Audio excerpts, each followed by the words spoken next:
My kids are coming in.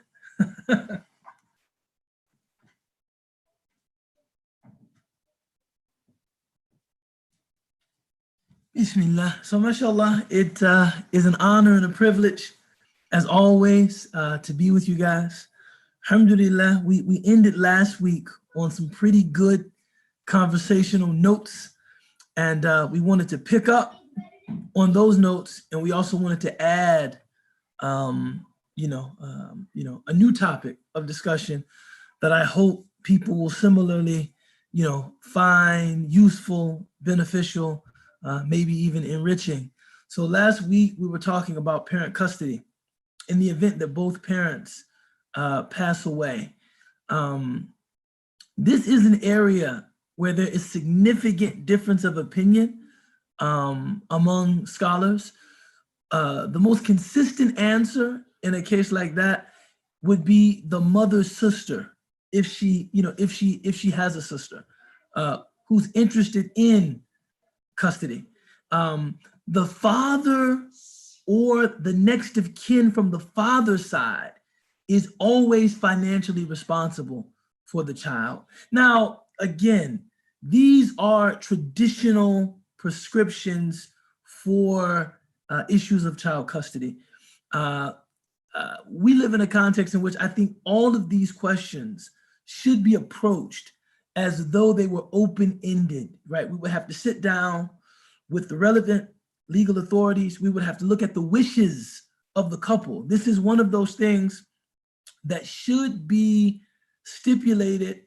This is one of those things that should be clarified in a last will and testament, right? This is something that people should write into their last will and testament, who they want to assume responsibility, for their children in the event of a death in the family. But all of these cases now have to be approached in an open-ended way because so much has changed since the time of the authorship of a lot of the traditional fiqh text.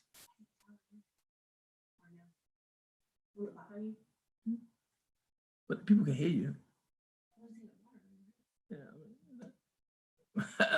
Oh yeah, by the way, there's someone else in here now. No, I'm just kidding. But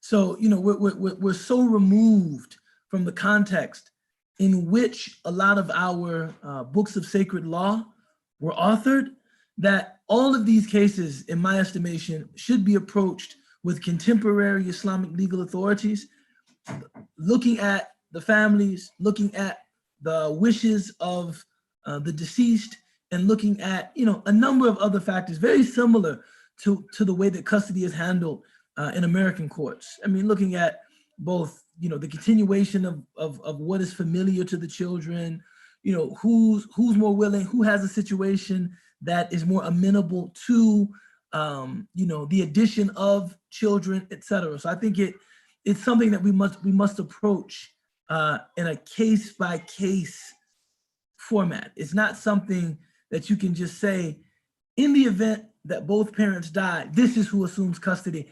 I think speaking of things in that kind of ipsy-dixit fashion doesn't serve kind of our community, in my estimation.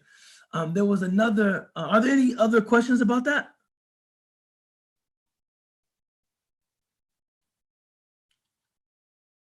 Okay. There was another question that, Asma, can you clarify, what do you mean by that?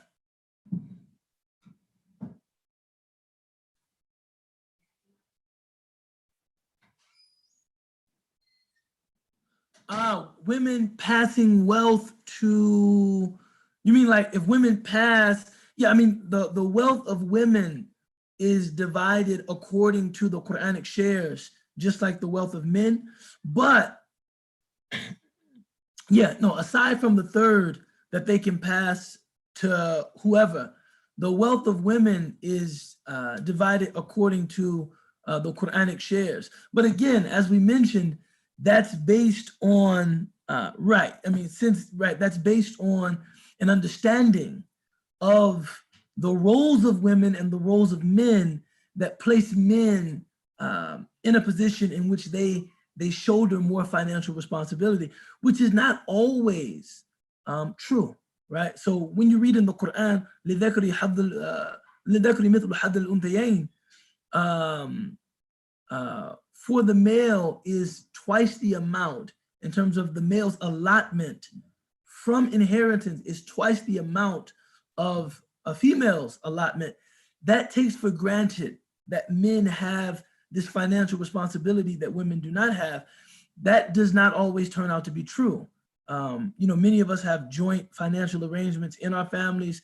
Many of us might feel ashamed, women I'm speaking of especially here, to request the financial support of a father, a brother, an uncle, another, male relative, etc. So, these are things that we have to approach creatively, and we have to allow the dynamism of our Sharia to be of service to us, because the Sharia is not like Hammurabi's code. It's not something frozen into a pre-modern kind of manifestation, and then we have to somehow make the modern fit the demands of the pre-modern.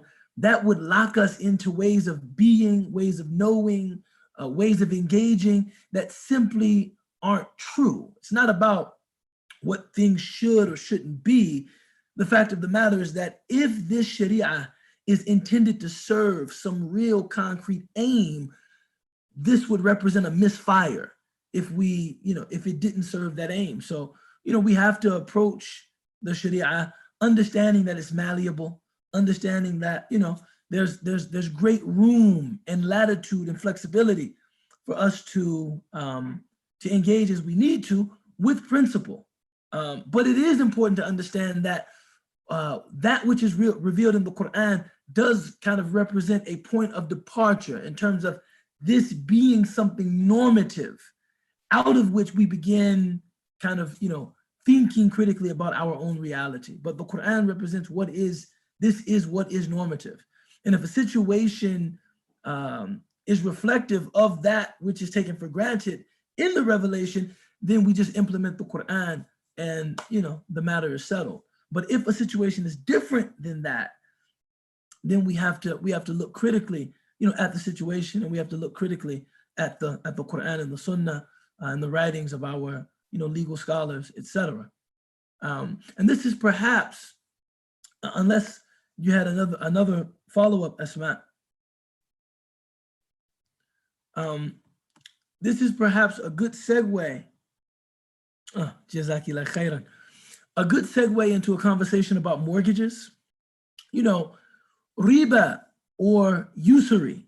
In the time of the Prophet sallallahu alaihi wasallam, usury assumed many different forms, but all of them led to the exploitation of the less fortunate, right? Usury was a means through which powerful ru'us al-mal, yani people in possession of money, could manipulate, exploit, and oftentimes this led to periods of indentured servitude or straight up enslavement. People who had less, and this was not something unique to the Arabian Peninsula. This was something, early on, we might find it hard to believe now, but early on, usury was forbidden by the Catholic Church, right?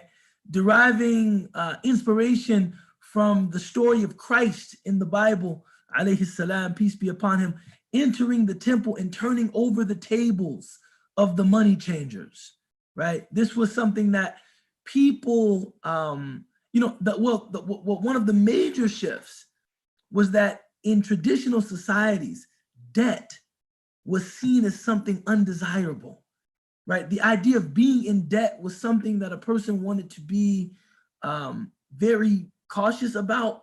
They were wary concerning debt, and they wanted to get out of debt as soon as possible. We live in a society where debt is normalized. We all live with massive debt, student loan debt, housing debt, credit card debt, medical bills. We live with massive amounts of debt. So, a lot has changed, is what I'm saying. A lot has changed from the context of the Prophet ﷺ to our own context. Riba nasi'ah, which is the riba that most of us are familiar with, is when somebody loans someone money, right? And with that loan, they expect the return of the loan plus some fa'idah, plus some money on top of what was loaned. What a lot of people don't know about riba nasi'ah is that it can also occur within any two objects that are of the same jinns, or they're of the same type, right? Barring qualitative differences. The Prophet ﷺ liked people to exchange like for like. So if you're trading apples, 10 apples for 10 apples. He did not permit 5 red apples for 10 green apples. He did not like that, because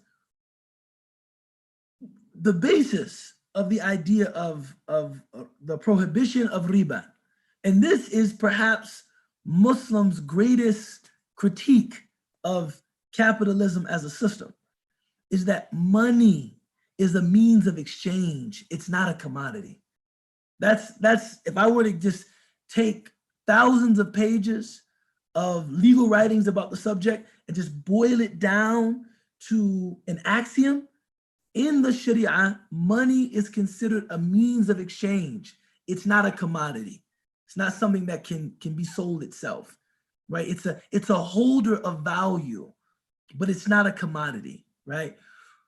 Mortgages are tricky because on the one hand, you can clearly see how a mortgage looks very similar to an interest-based loan, right? You want a home, someone provides you with a loan for the home, pays the original seller of the home, you assume responsibility and liability for the home, and then you begin repaying that loan. What makes this tricky is that we live in a context in which we use fiat currencies of value that is always depreciating.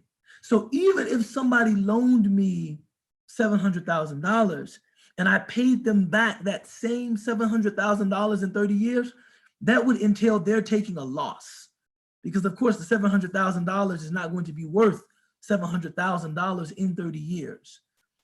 So this, like the basis of this this qiyas, or this analogy, is in and of itself troublesome, problematic. The idea that we're comparing gold and silver pieces and other kinds of objects of trade or barter that were assumed to have consistent values with fiat currencies that aren't based on anything.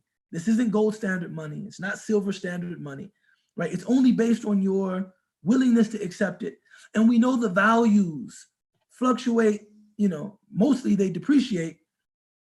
That analogy is in and of itself a strained analogy, right? So many scholars just from there are willing to say, we as a community have to figure out a way to help people to secure the necessities of life.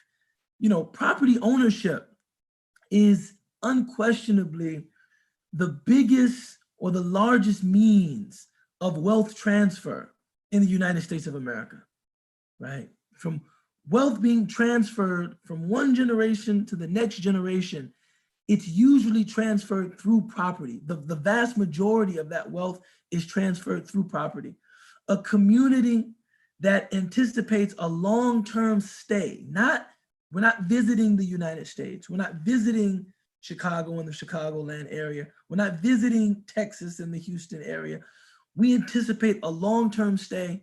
We want to build strong communities, which are based on strong families. We want to, push for, the operational kind of the operationalization of legal rulings that facilitate our ability to grow wealth, to transfer wealth, to build wealth, etc. Just from there, some scholars say, if there is a sin in engaging mortgages, that sin is shared by the entire Muslim community. Because the idea that housing, to own one's home, is something that should be restricted to the wealthy that can pay for a home cash, and not restricted to the less fortunate that couldn't imagine paying for a home cash. That too is not a tenable Islamic solution.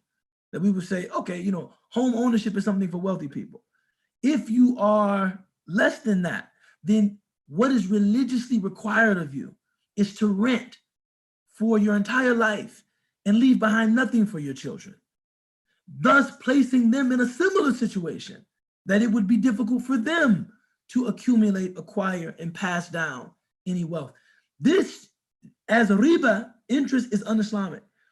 Placing this kind of burden upon the less economically solvent is also un-Islamic, right? That, both of those are equal in their distance from what our community intends to create, which is an engine through which less fortunate people are not only in positions of self-sufficiency, but in positions to become contributors to their communities and families. And so if a person says to me, riba is haram, I'm not going to, and they say because of that, mortgages are haram, and all of these Islamic lending institutions that kind of disguise, use some different language, do things a little differently, but at the end of the day, it's virtually the same thing. Now, and I actually just taught for the Islamic Seminary of America a course in the mu'amala, the transactional, I guess, law in the Sharia. And we had maybe a 3 or 4 week exploration of mortgages, of finance. It's very, Islamic finance is a gallant attempt to, make home ownership accessible to Muslims without paying loads of money, cash, to purchase homes. But in its minute details, in its contours, it's not altogether different than conventional finance, right? And it's something that's restricted to people that have, very high earnings and very, very good credit. Because if you are not going to charge an APR, but instead are going to charge a lease, so, the Islamic lending institution purchases the home, leases the home to you, right? You're paying the lease. And when you finish paying the lease, you assume the ownership of the home. It's not, it's not. The language is a little bit different, you know what I'm saying? The language is a little bit different. But in that, they're trying to, make home ownership accessible to Muslims. And this should be a goal of ours. So in short, right, to summarize, I don't think anyone who chooses to take out a conventional mortgage, I don't think they should be censured. I don't think that they should be castigated. I don't think that they should be looked down upon. I really think I think this is a communal issue. If someone chooses out of religious observance to stay away from mortgages altogether, alhamdulillah, we pray that Allah bless them, bless their wealth, bless their health, bless their family. I would say that said action is being taken, for God's, sake and for the pleasure of God. And I pray that they're granted that which they seek through said action. If a person chooses to deal with an Islamic lending institution, this is a blessed choice as well. Maybe through our engagement with Islamic finance can grow and can develop, and it can become something that resembles more kind of the true spirit of Islamic lending, and really facilitating ease for people in areas where ease needs to be facilitated. So I think as far as my position, and I'm sure you'll find harder line positions. You'll find harder line positions, but I'm unapologetic about the fact that my own experience leads me to believe that policies that say no, but create no alternatives for working class, struggling, or disadvantaged, financially or economically disadvantaged communities, that's not a solution. So if you're gonna say riba is haram, somebody better tell this solidly employed Muslim laborer, okay, well, I've always thought that home ownership was, a very secure path to developing some kind of, personal wealth. Okay, that's being taken off the table now. What are my options here, right? If a person says, well, I don't really know that you have any options, that I don't think that's the sunnah of the Prophet Muhammad alayhi salam, right? But I do respect their desire to adhere to the outward dictates of the Sharia. We had a question here.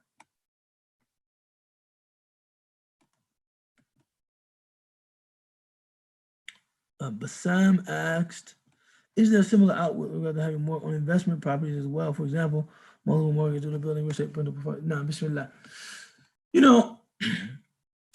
There's with this question, Bassam, you're going to see always a wide range. The Hanafi school, which is one of the four principal madhahib of Sunnis, they're clear on their position that if one lives in a land in which the laws of Islam are not established, engaging in interest is halal. Now, the reason I cite that ruling of the Hanafis cautiously is that many people have justified opening liquor stores on the same basis, right? This is Dar al-Harb.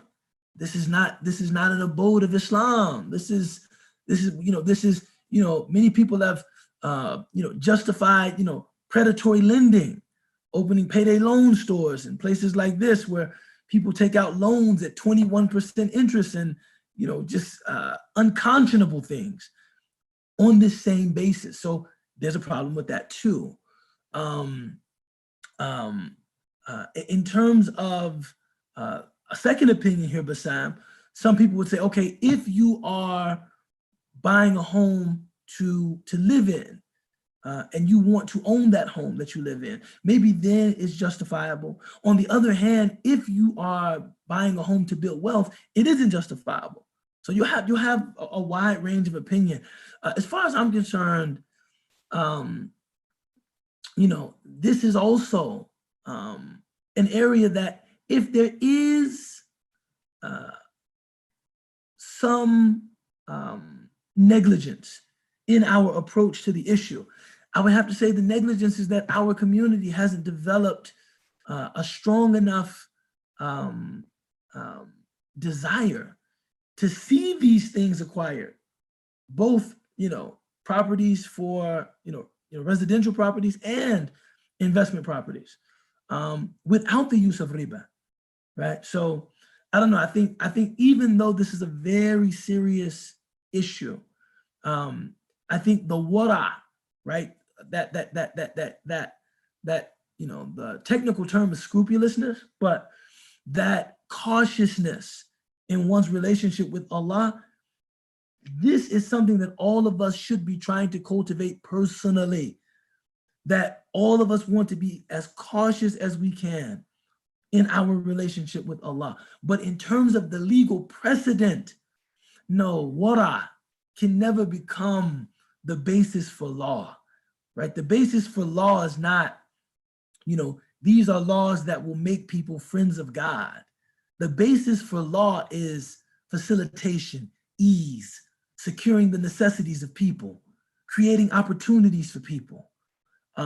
This, as far as my study, my reading in our tradition, this has always been the basis of law. Has never been, let's make life hard and make things that people should have access to very difficult for them, because through that they'll get closer to Allah. No, that's not the spirit of the Sharia, right? Hi, if I can just kind of quickly jump in, I think it's incredibly logical and reasonable what you're saying. And I don't think I've seen much reading on that, but a recent book from Khalid Abu al-Fadl, who wrote about reasoning with God, and I think he's an academic in law, speaks exactly to that, which makes complete sense. And I just wanted to share a parallel in like the medical literature. What we do is we look at the evidence and we understand it. But then when we're looking at making an actual recommendation, we differentiate between the level of evidence and the recommendation. And a key thing that we do is just use a standard methodology, which, Khalid Abu al-Fadl, I'm sure you're aware, argues that this is actually how Islamic law is, or Sharia is. And then you incorporate equity, reasonableness, acceptability, etc., because it's more about interacting with the divine in the core principles of Sharia. But I never thought about it in that framework. So no, thanks for that. No. Jazakallah khair. Mashhood, you posted a link with something that Sheikh Faraz said about the Hanafi position. Why don't you clarify for the group, inshallah? My understanding is that I don't think that ruling applies to, like, I just want to clarify your point. You're saying that in a non-Muslim land, you can essentially take and charge interest as being the Hanafi position, and I was just referencing that that's actually not. Sorry to disagree with you. No. You never have to be sorry to disagree. That was a position that I learned from Sheikh Amin Khalwadia, who's a Hanafi Mufti here in Chicago. And I remember we were studying Iftar with him, and the first point that Sheikh Faraz raised was that, well, being in a non-Muslim land now is fundamentally different than what the fuqaha understood then, right? That being in a non-Muslim land now is different. And Sheikh Amin said, no, the common thing is that the laws of the Sharia are not established. Yes, there are lots of other differences. We're not in a state of war. We're in a state of treaty. We're in a state of peace. And we have citizenship here. So yes, I think there are many things that the analogy is not perfect, that this is Dar al-Harb. This is somehow an abode of war or something like that. But the common thing between a non-Muslim land that those fuqaha understood to be a non-Muslim land and the land in which we live is that the laws of Islam are not established. That's true. So I just want to have a clarification. So are you saying that if there's an option, like for a Muslim that lives in the West, like us, where there's an option to have an Islamic mortgage, right? So we have a lot of other, like, guidance, all the other groups that do offer an Islamic alternative to a mortgage, versus going to a conventional interest base. Are you saying that Muslims can choose, despite having that option, they should choose? No, I think from what I understand, guidance in these lending institutions, the home is usually sold as a mortgage on the secondary market anyway. As someone that has seen how the sausage is made, it's different. And if scholars who are much more knowledgeable than me have signed concerning the permissibility of guidance, saying that whatever the changes that are made from the conventional mortgage to guidance are substantial enough that guidance is halal and the other mortgage is haram. As someone that's kind of reviewed some of the data, even the way that the home is priced, it's still the rate that you pay compared to the rate that you would pay at a mortgage, it's always the same or just slightly more, right? But if we're saying that the change of the language is different, this is substantively different, and a person wants to take that position, I totally respect that position. And I am a personal advocate of Islamic lending institutions. I think it just, for me, it comes down to just our community having self-respect, right? Our community that, look, if we have an option that at least strives to realize some of our religious vision, then we should choose that option, especially when now the rates are actually quite competitive. You might pay just a little bit more if you do the Islamic, if you choose the Islamic option, you might pay a little bit more, or from what I understand now, the rates are very, very similar. If, on the other hand, somebody takes a position that, with all due respect to Sheikh Faraz Rabbani, I've also heard from not only contemporary Hanafi ulama, but Maliki ulama as well, like Sheikh Abdullah bin Bayya and others, that in our situation in which securing the necessities of life, right? I mean, we have to recognize that even the price that one is going to pay for a home is not reflective of true supply and demand. It's reflective of the availability of finance. True. Right? So if one living in a context like that wants to own a home, and there are other scholars that have spoken of the permissibility of engaging in riba in these lands, and we can look at some of those fatwa together, inshallah. If a person takes that position, I don't know of any unanimity that Sheikh Faraz mentioned, that all scholars are unanimous about this. I don't know that to be the case. Okay. So just a quick response to dissimilarities. It's like you're making an analogy between halal chicken and non-halal chicken. I mean, they're all things. I mean, if you present one chicken that's cooked, that's one is halal and the other is not, they all taste the same, right? But spiritually, they're different. So I think I think it might be slightly irresponsible to start with the discussion by telling Muslims that, you know, it's okay to take the interest option when spiritually it will be damaging for them versus the other. I know your preference. Again, I really apologize. I typically just like to listen and not talk. No, wallahi, I want to. You never have to feel any apprehension or even apologize. You know, the fact that, you know, like you mentioned this in the chat, I wanted you actually to mention it so that people could hear the position. Huh? It's not. I don't take exception to what you're saying at all. Right? I don't take exception to what you're saying at all. What I'm trying to contribute to the point that you were making is that, one, I don't know there to be this ijma on the impermissibility of taking interest in non-Muslim lands. I don't know there to be complete ijma on that in the way that Sheikh Faraz mentioned it. I actually personally know many legal scholars, contemporary scholars, that are of the position that in America and Europe, this is something permissible. I mean, you know, with scholarship, you're always going to have different opinion. I mean, that's always going to be, if you're looking for that, you're going to find that, right?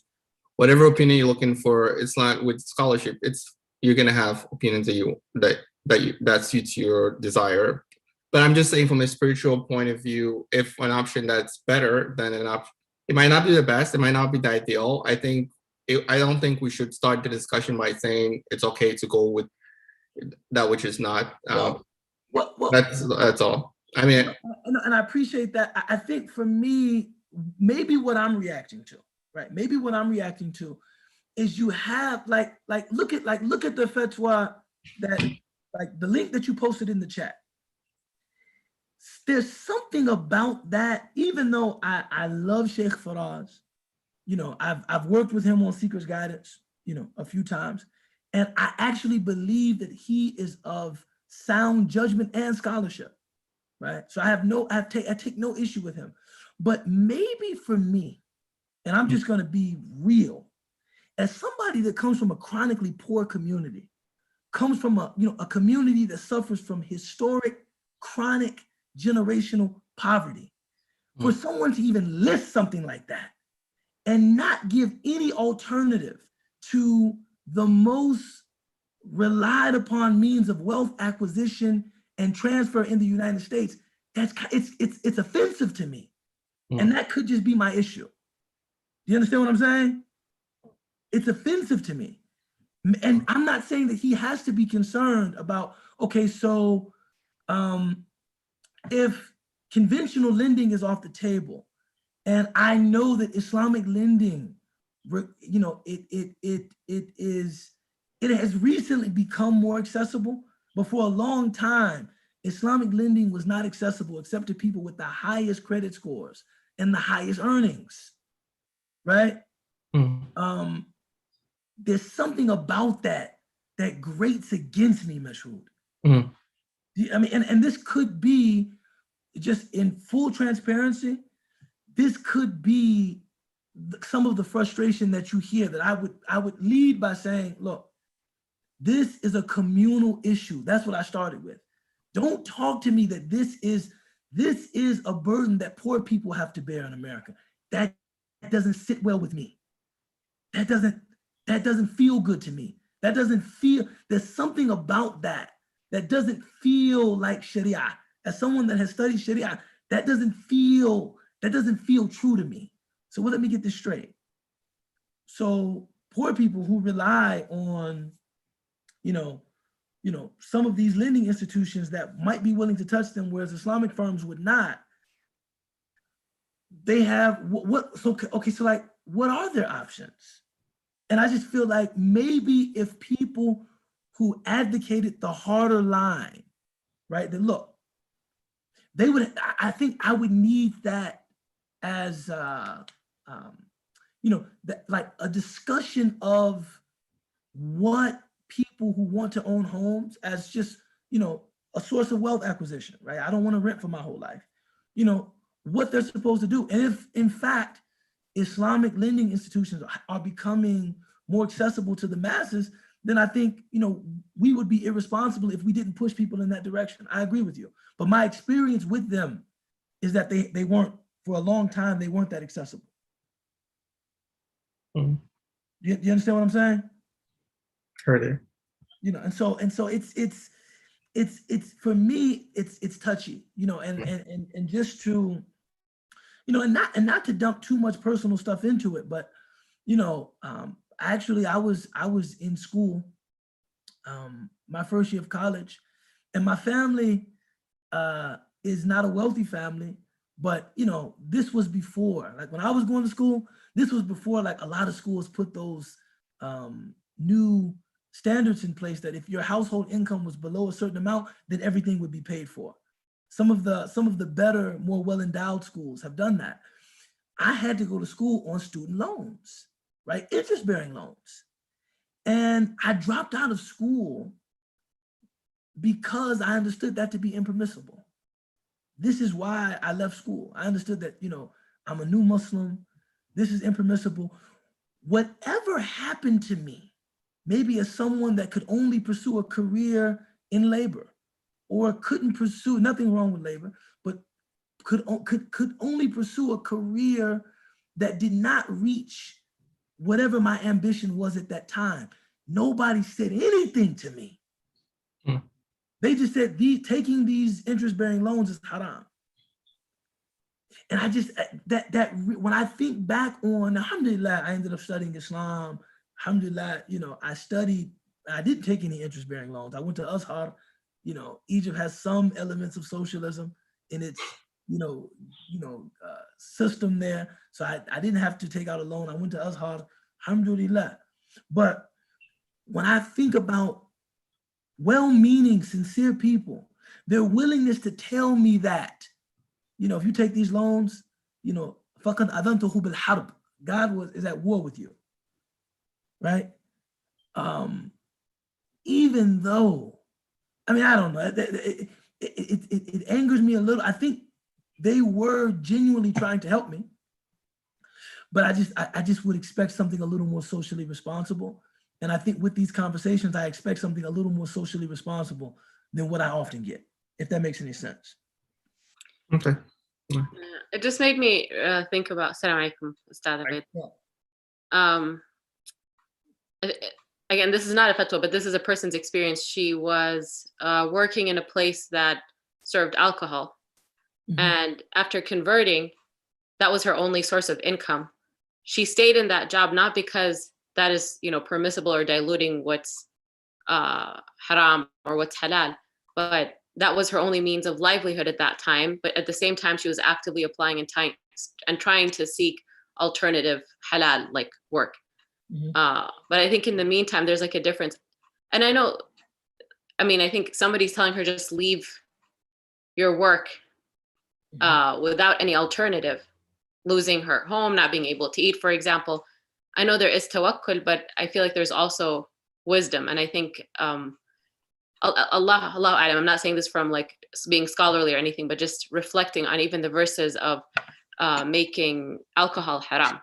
You know, it was haram, but even in the Quran, a divine order came acknowledging the reality of substance on a person and the gradual process of, you know, not engaging in prayer when somebody is intoxicated.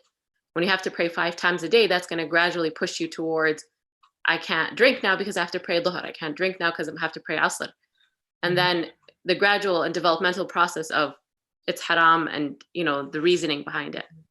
But I feel like there's some tarbiyah part in, like, you know, in I guess how the theory is applied, but with the intention of it's not diluting the rulings of Islam, but it's just understanding and contextualizing it, you know, in the context that a person lives in.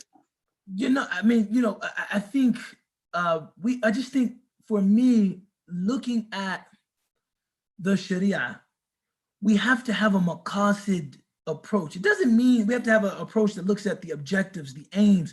Like, we have to have some kulliyat, some overarching principles. So if you take something that was meant to prevent poor people from sliding into debt and then sliding into slavery, right, which is the prohibition of interest, right? And now something like me trying to become upwardly mobile, studying in school, because I don't have an interest-bearing loan, I'm being taken out of school. That ruling has become a source of not ighna'ul faqir, or making the poor person richer. It's become a source of frustrating my opportunity and my ambition.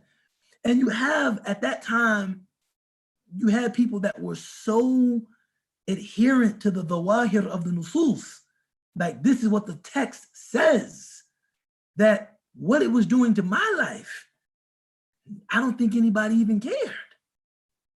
You know, and I think, like you said, some of the response was tawakkul, tawakkul ala Allah. Now, to their point, I was mutawakkil and everything worked out. So I can't say that they were wrong, you know. I can't say that they were wrong, but my understanding is that things like that can scarcely be treated as law. And that's one thing I tried to point out, that if a person wants to do that out of piety, that's fine. Just like we know in our Sharia, all forms of insurance are technically, by the letter of the law, impermissible.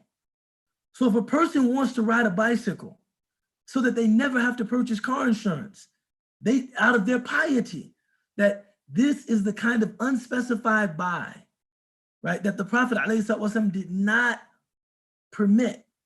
And I choose to take the bus, I choose to walk, I choose to ride a bike so that I'll never have to pay for car insurance. Then this is their choice. And if one makes a choice like that, we pray that they're blessed in that. But the idea that that would become the basis for a community's standard of living, no, I don't think it's that. I see those as being distinct in a way, you see? So if a person wants to forego home ownership until they find something that is, you know, more blessed, Islamically permissible, alhamdulillah, I don't think anybody should dispute them. This is a process through which they're seeking closeness to Allah. But to say that this is impermissible, I don't know. I don't know. I think if you say that, I hope you're saying a lot more than that. That's all I'm saying. If one says that, that's fine. But I hope that's not all you have to say. And, you know, like the link that you sent, seems like people say that they have nothing else to say. It's haram. Okay. وبعدين. And after that, then what? And so I don't know. I don't know. But I could totally be wrong. Other questions, ideas? I have a comment. Yes. Hi, everybody. Assalamu alaikum. I can sit down. I think that contextualization is really important. Like if you look at college tuition in America versus other countries, it's a peculiarity that it's super expensive here. And that, I mean, like you could have just as easily lived in like a country where it was free or like a menial fee. And like your aim is education. Like that's one of the highest, noblest things. It's not like you wanted money to like do something that was like say it. And then also like I don't think it's fair to say like something is haram under all circumstances unless you look to like the reason why it's haram. Like if you understand really well the reason why it's haram and like the evils that it could lead to, then you have those in mind. And then like you look at where you are on the planet and how like what society you're in, then you can make like a, I think, rational decision like from your heart that you know like in your heart that that can't be wrong to disavail yourself of a higher education just because you don't have money. Like how can that be right? You know what I mean? It's tough. I mean, I agree. You know, we're living in a time that perplexes even scholars. You know, this is a perplexing time. 1 second. 1 second. But yeah, no, I agree with you wholeheartedly. You know, I agree with you wholeheartedly. Yeah, I was just gonna add, I think like those kind of blanket dismissal of like the link that was shared, they kind of make me uncomfortable too, because they feel kind of colorblind or ahistoric in a sense. Like on the one hand, especially in an American context, on the one hand, you have immigrant Muslims who have quickly capitalized on all the wealth building measures that this country has to offer. And to make a blanket prescription, it's kind of ignoring the history of like the Black community that was redlined and faced predatory lending and kind of generationally marginalized from wealth building. And to just have a blanket perspective without alternatives, not that I'm saying that ends justify the means. Obviously, we should all strive for ethical ways to make a living and to build on our wealth. But it kind of like bothers me too to look at these kind of things in a vacuum and not at the realities of the community. That's all. And I'm not, I think that, Mashhood, mashallah, posted a link that actually enriched the discussion. And I thank him for that. And the fatwa in the link was by a true scholar who I know, I would like to, in fact, I could probably pick up the phone and converse with him about it. But I just think that whenever you're talking about stuff like this, it's not just a religious text issue. There is a social component that we have to be conscious of. That's all I'm saying. There is a social component that we have to be conscious of. And it is very challenging. It is very challenging. But alhamdulillah. Alhamdulillah. And I think one thing that I've just appreciated as well recently, just historically, that back in the days, 900 or 1200 or so on Hijrah, there were scholars that would be, for example, in Northern Africa and others in Iraq and other places, and they would be jurists, Islamic jurists, who would come up with fatwa that are completely contradictory to each other, and they would be in peace with it, because at that time, what they actually focused on was the rigor, the transparency, and they had a very good understanding not only of Islam, religion, and Sharia, but also of, politics, economics, et cetera, and so on. And that was always actually as a rule integrated into decisions. And over time, others who've looked and analyzed it have found that even the same people or the same students have actually changed their fatwa based on circumstantial things. And I think one thing that we might not appreciate is like colonialism and the strategic destruction of the Islamic Sharia law, which many people confuse with Islamic law or Muslim law. And, some countries like Saudi Arabia and others have taken claim to it, politicized it, ever since the Ottoman Empire. And I don't think any of us appreciate the extent of it and the drop in the rigor and methodology that's developed after that. And I don't think we've fully recovered from it. And so I think, if somebody's giving a fatwa, the very least they should do is respect the mind, the intellect of the person in front of them, no matter what their background is, and be able to explain, justify, and integrate it into their personalized situation. That's the power of Sharia, and that's the power of scholars who carry on that responsibility. So just big respect to people who actually, take it to its detailed level. And I really appreciate the fresh perspective today. No, Michelle, this was actually, I actually love exchange. And I think that we all, we all stand to gain when we're in conversation with each other. So I don't want, I think, issues like this do tend to be very personal to me because of the community that I come from and the community I represent. And kind of how that community has learned Sharia. And it hasn't learned Sharia in ways that have been enabling, for that community, ways that have been empowering for that community, ways that have equipped that community with the means to really just even kind of, perpetuate a viable example of what it means to live as Muslims. It's still a community, the vast majority of whom are in poverty. And so, I'm quite critical of approaches to Sharia that don't address, those inequities and inequalities. But, faith is faith. And some people are tested with, different things. Although it is hard for me to believe that all Muslims in this country are going to school without interest-bearing loans and don't have any student loan debt and don't have mortgages. And it's very hard for me to believe that, but perhaps the pious ones, perhaps the pious ones do not, perhaps the pious ones do not. Alhamdulillah. Any last thoughts?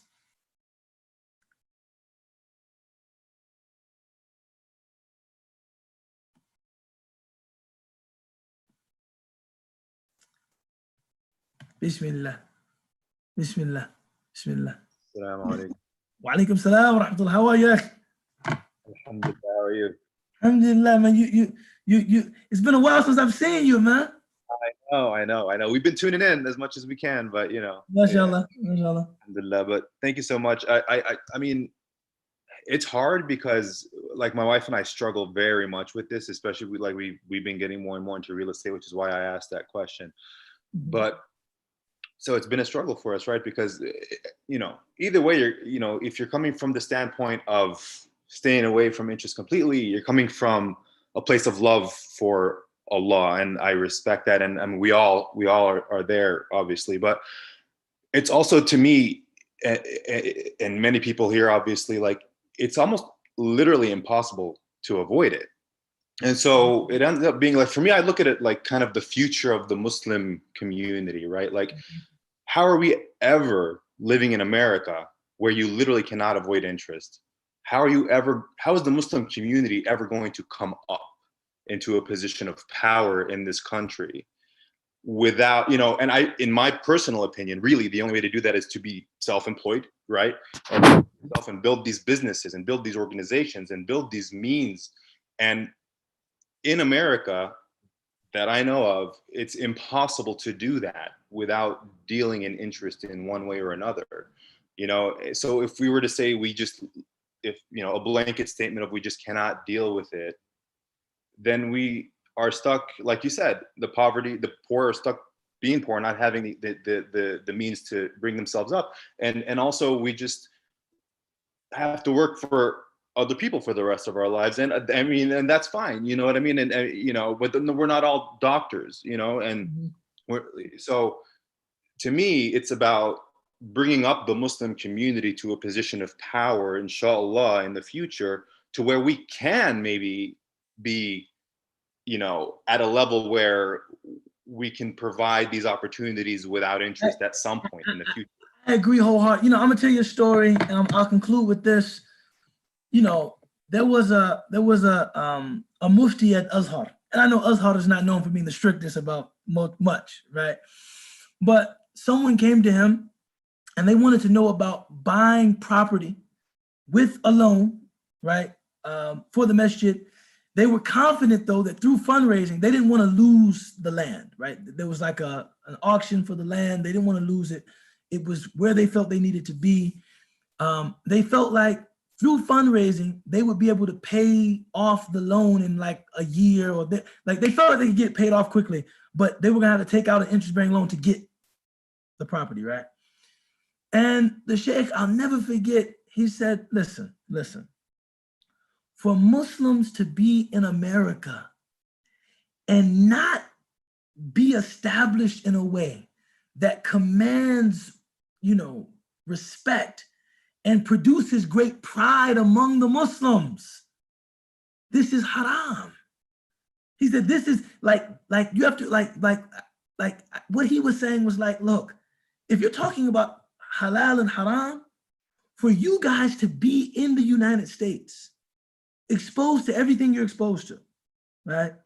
Risking everything that you're risking, and not be there for the purpose of like establishing Islam in a way that is attractive to people, then just leave. That's like, then you don't, it's like, this is, he's like, so I'm gonna go to the Lejna, I'm gonna get you a fatwa that this is permissible, but I want you to always think that your purpose of being there is to, you know, it's like you guys have to see yourselves as like an embassy of the Prophet ﷺ, you know, and if that is kind of your prophetic minhaj, certain questions become easier for you to answer yourself. And this is some of what I hear you saying. It's like, what is our goal? Is our goal here just to, you know, keep poor people poor, keep working for other people, not ever acquire the financial independence necessary to implement some of the real redistribution of wealth that we think is God pleasing? Then yes, then by all means, don't do any of this, and maybe we'll all become awliya. Right? Maybe, and we will have some amongst us that do. But if you have some real goals, then your approach is dictated by those goals. And for anyone thinking, well, Ubayd, this sounds too pragmatic, it is not permissible for a Muslim commander to lead his army into war for the purpose of being martyred. That's not like, why are we fighting? So that we can all die martyrs. That's not, as someone that studied the bab of jihad, that's not, no. We have goals, there's aims, there's objectives that we're trying to realize.